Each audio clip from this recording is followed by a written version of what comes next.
Target na matapos bukas ng Philippine National Police Internal Affairs Service ang investigasyon sa pagkamatay ni Albuera Leyte Mayor Rolando Espinosa sa Leyte Sub-Provincial Jail.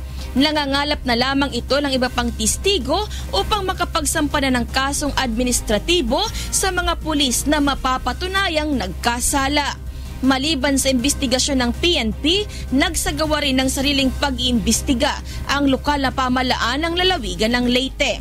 Ayon kay Attorney Edgardo Cordeño, Leyte Provincial Administrator, nakakita sila ng irregularity sa isinagawang operasyon ng Criminal Investigation and Detection Group Region 8. Anya, una nang nagsagawa ng Uplan Galugad sa kulungan si Leyte Provincial Warden Humubuno Bardilon kasama ang ilang PNP personnel, ngunit wala namang nakumpiskang armas at illegal drugs. Batay naman sa isinumiting report ng jail guards at PNP augmentation team na naka-assign para sa seguridad ni Mayor Espinosa, walang ipinakitang search warrant sa kanilang mga operatiba kung kaya hindi nila agad pinapasok ang mga ito. Magtatanghali na rin ang matanggap nilang kopya ng dalawang search warrant. Our guards were not allowed to get into the jail. When they came in, they practically took over the jail when they came in on the basis allegedly of our search warrant.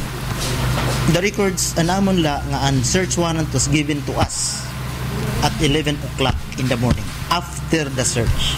Pansamantala namang nirelieve ng CIDG Headquarters ang hepe ng CIDG Region 8 habang iniimbestigahan ang kaso.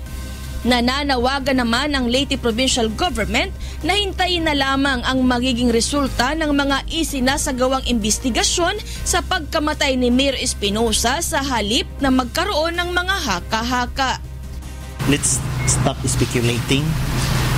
Let's just wait until these investigations, the RIAS is conducting its own investigation, the CIDG National is conducting its own investigation. We requested the NBI for an independent and impartial investigation so that all those speculations,